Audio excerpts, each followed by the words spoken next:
Be sure to read and follow the safety guidelines to protect your computer from potential damage and ensure your personal safety.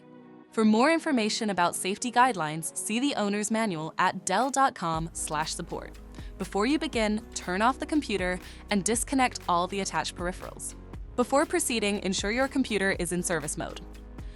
To enter service mode, press and hold the B key on the keyboard and then press the power button. Now, the computer will boot up and the owner tag information is displayed on the screen. Press any key to proceed. The computer will emit 3 short beeps and shut down, indicating it has entered the service mode. Loosen the captive screws holding the base cover in place.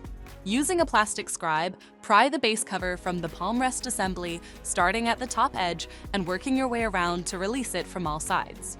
Now, lift the base cover from the palm rest assembly. If your computer is unable to enter service mode, disconnect the battery cable from the system board. Identify the solid-state drive and remove the screws securing it. Unlatch and lift the drive out of the system.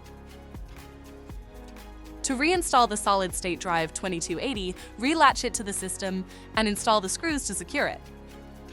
If the battery cable was disconnected earlier, make sure to reconnect it to the system board. Next, align the base cover with the palm rest assembly and gently place it into position. Tighten all required screws to secure the base cover in place. To exit service mode, connect the AC adapter and press the power button. Please note, the system will only power on and exit service mode if the adapter is connected. For more information about your Dell system, visit dell.com/support.